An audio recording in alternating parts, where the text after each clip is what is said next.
Quality assurance itself is how you deal with the challenges. Your team is ready and that implemented certain digitalized things or gearing up your teams to combat any situation or may remain themselves prepared day to day. Every day is audit day. For me, every day is audit day. When we say that we are the leaders, so challenges also comes to the leaders as well. So, but it is not a challenge. It is escalation in the thinking of the people, in the technology of the manufacturing, testing, in every field of pharma which we have upgraded.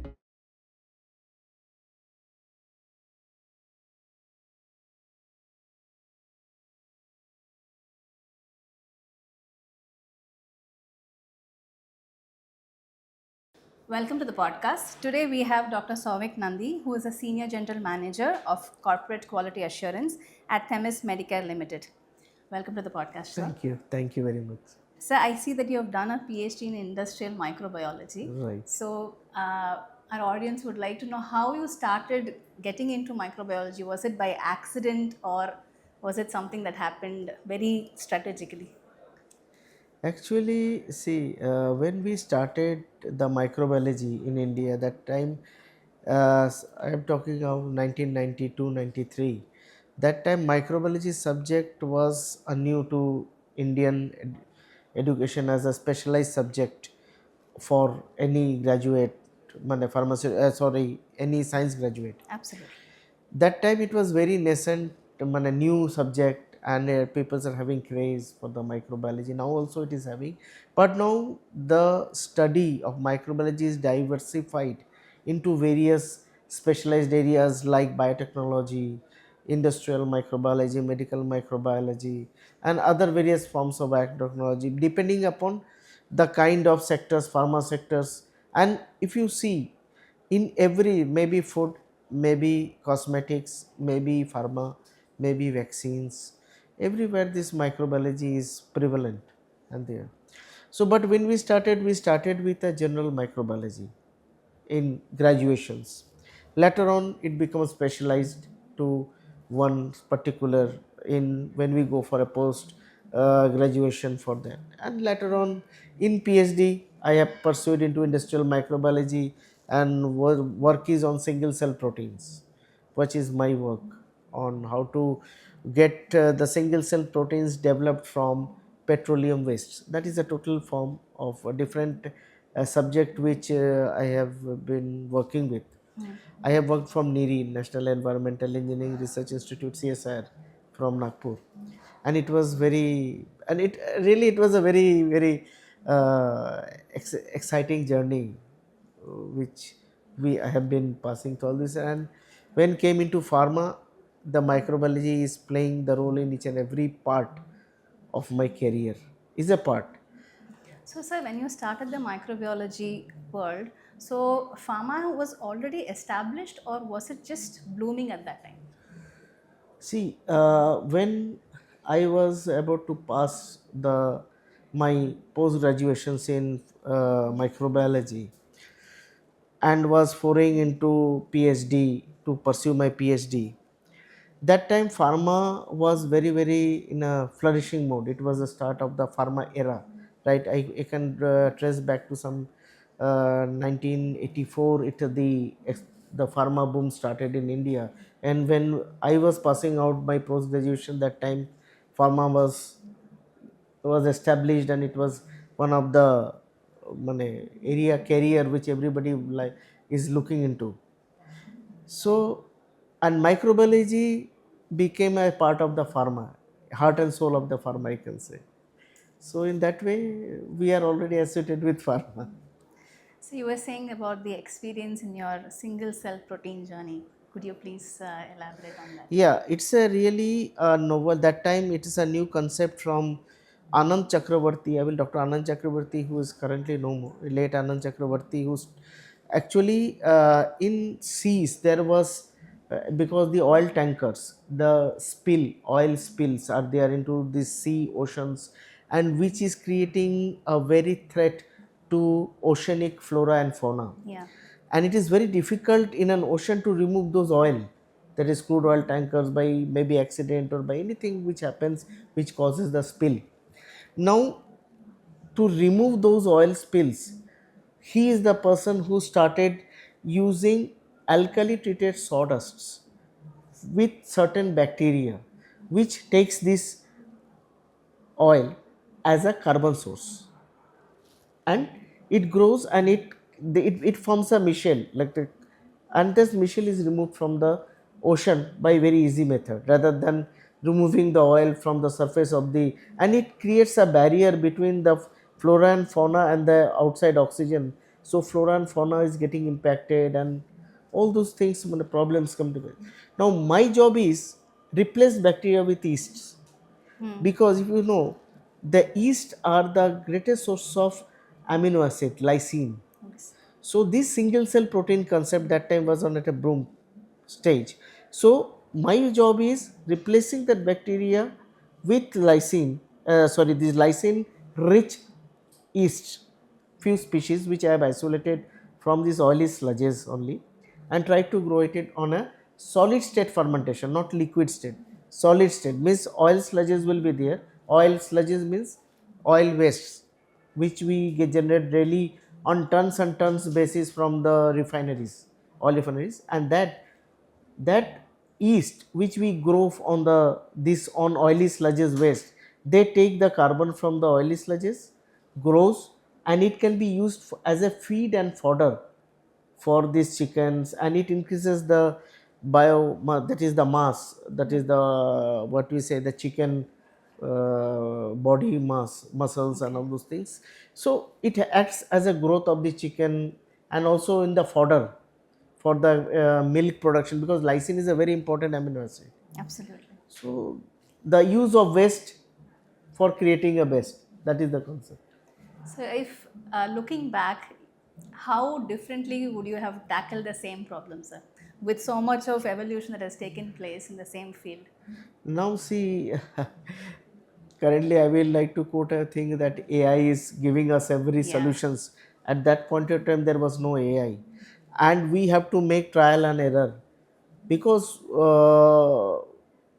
growing a micro on a waste, and such a toxic waste, because oily sludges are highly toxic, the crude oil sludges are very toxic, so it is a challenge for us to, and we have to make several combinations of how to grow these organisms on the, and also after growth how to extract those organisms, purify them, washing them, and then using it into the feed and fodder.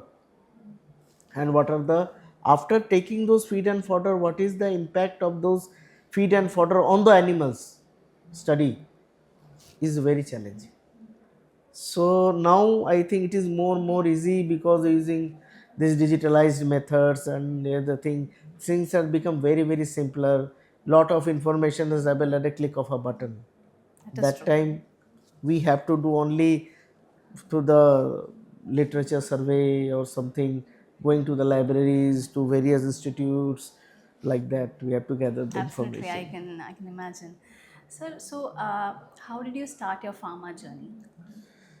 Pharma journey, actually I started in 2001 from Morpen Laboratories, where I was simply as a microbiologist to pharma. See, the microbiology, basic microbiology is same. Maybe it is in industry, maybe for a petroleum industry, or maybe for a pharma industry, or a cosmetic industry. The concept of micro is same, base concept. Now, few tests and few parameters, few uh, analysis, the method of analysis may be little bit different, but the media we use, the micro we use, they are almost more of the same in the pharma sector. So as a microbiologist, it has become for me easier to Absolutely. understand the EA. But in our courses which we have in our post graduation, graduation, a little bit of all these applications of micro in pharma sector has already been there, so it has And become easy. how was your introduction into the quality assurance? Okay, Did that happen so accidentally or? It is not an accident because first I was started from my QC, quality Quality control. control. So when I was working in quality control and understanding the process, first is to work in a QA, you should understand the quality control, the analytical part of the and the process of the your product for which you are analyzing. So if these two things, the process, how the manufacturing process and the analysis process, if you are very means convenient, then it became easy to be an quality assurance person to give the decision, because QA is overall assuring the product which is being released into the market for human consumption. True. So your analytical knowledge and your manufacturing knowledge both will helping you and assist you to become a quality assurance person in a more smoother way and more efficient way. So when did you realize that that you have reached that stage where you're able to manage both the departments? Still I am learning. Of course. Still I am learning, and now see, it is working in several pharma sectors in several doses form.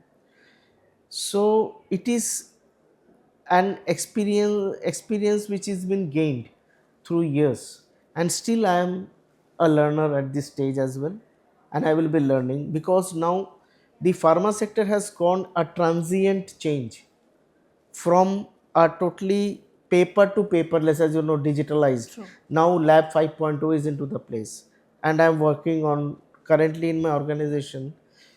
I am trying to implement this completely from paper to paperless in every departments, so that it becomes smoother, easier during our audits. For the regulators, it become easy to inspect us. For us, it is become easy to day operation, and all the regulation and the strict regulation which has been imposed nowadays. As we know, the India we have implemented revised Schedule M and various international regulatory agencies which are now being revising there. It is very easy to maintain, a very efficiently maintain. So I think this change is making a lot of impact to the pharmaceutical industry, and I am in my current organization, I am trying to implement the same. That is my effort is now. So, how do you prepare your team when it comes to auditing? Is there any certain strategy that you plan, and especially when it comes to surprise visit or Yeah, surprise inspections? see, for unannounced audits or surprise audits, if your team is ready and they are doing it, as I told, that implemented certain digitalized things, or gearing up your teams effectively as a leader to combat any situation, or may remain themselves prepared day to day. Every day is audit day for me, every day is audit day. Then unannounced audit is nothing surprise for us. We are ready every time, anytime you come inspect us, we are ready. But it depends upon the team leader to how he make the strategy, how he makes the roadmap to make each and every people in the organization aware to be contemporaneously and proactively ready for the things, and they should take the responsibility of each and everything they do in the department. So job response awareness of the job responsibilities, to make them aware for each level of people or employees working in your along with the colleagues, which we call colleagues, is very important for a leader. So, what challenges do you see when it comes to quality assurance, and how has that changed when you started working to what is happening currently? See, quality assurance itself is how you deal with the challenges, first of all. Absolutely. And every day, every moment is a challenge, but that challenge is gives you some learning. As a time, it is also creating an excitement to learn more and more. Two things at a time going on parallelly. But now, if you see the scenario of evolving and volatility of our everyday escalation of the guidelines, the changes in the regulations, and the expectations of the authority and the market competitiveness. So everything has to be managed, taken care, and the team, again I come to the, as my previous the team awareness and readiness to combat any kind of emergencies or any kind of I can say hurdle which comes into the way, to how to combat, how to solve proactively within the guidelines, and what is the possible I can say what is the new developments in the market, to be being in parallel with what is happening in the market. So all these things has to be taken care by a quality assurance leader. If that is well trained, if the people and the colleagues are well trained, then I don't think it is a challenge, it is a rather an exciting journey. Absolutely, sir. So, when it comes to challenges, we have Indian pharma, we have pharma globally. How much of upgradation do you see in terms of Indian pharma over the last 2 decades, probably? And how has that impacted the quality assurance? See, I can it's a nice question. I can say with now with proud that India pharma has reached globally, and we are the pharma leaders of the world. We can say proud without any. If you see, next to China is India, which is exporting the maximum amount of finished formulation. We are leaders in finished formulation in the world, and also in a few decades by our honorable Prime Minister Mr. Narendra Modi, the concept of Make in India, we will be the again be the leader in API as well, because lot of API has done. Now, being as we say, when we say that we are the leaders, so challenges also comes to the leaders as well. So but it is not a challenge, it is a escalation in the thinking of the people, in the technology of the manufacturing, testing, in every field of pharma which we have upgraded. We can say we are the world which are using digital now in every phase of pharmaceutical manufacturing, testing, and release to the world. So it has a completely 360-degree shift from previous, and in a very few span. And we in the pharmaceutical ministry, I thank I thank the all the leaders. I thank the events like like few other also informal markets like that, people who has been conducting, who are continuously sweating blood to upgrade the people by creating such a good events, so that a small any people working in pharma industry at any level, they can come and get updated with the current requirements. So it is a really thankful job done by every I can say the segments of pharmaceutical, maybe a event manager or a pharmaceutical industry, pharmaceutical ministry. So they are helping us to grow to a really world level. And no, that's why I in that initially I told that we are proud to say that we are the finished formulation leaders of the world. Sir, on that note, when we speak about global pharma, which top three countries do we think that we should actually collaborate, which would be more beneficial? See, now you know, I will proud to say that recently we have signed a MOU with few countries. I am forgetting at this moment the few countries which where IP became official. So if you say there are 2 to 3 countries previously, now 5 to 6 countries where IPs became official, and in the coming days we are likely to be one of the peaks nation of the world. So in that context, so we are really means proud that we are evolving abruptly in a very faster space in pharmaceutical field. Thank you, sir. So, Thank for you. any newcomers who are getting introduced into quality assurance, uh, given the current time, what all would be the suggestions and advice that you would actually give? For the newcomers, I will like to tell them one thing: understand your process, understand your molecule, what they are manufacturing at their manufacturing, maybe API, maybe finished formulation, whatever. That understanding is very important. The challenges and the thing associated with those molecules, and how to upgrade your system, be in a digital way. I'm talking of digital as we are now celebrating lab 5.0. Previously it was 4.0, now it is 5.0. And be out from the fear of, I will say that when I was just few days back giving in I was giving panel discussions on lab 4.0 and 5.0. Lab 4.0, when it came, the people were in a fear that they will lose the jobs, but it is not the so.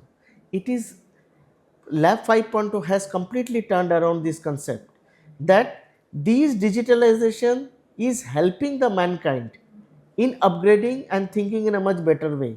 Their support, they are not taking the jobs. So don't take digital as taking up the jobs. Try to understand, upgrade your skills, understanding your molecule, understanding your product, what we are manufacturing. It will be a really, really more exciting journey day by day, and you will feel the escalations in business, in your self growth also, and excitement journey by using the digitalization I guess there's today. never a full stop for learning. Keep evolving is something that would. Yes, there is no full stop And how actually. about events like Analytical India, sir? How much it helps in understanding the industry, the innovations that are happening?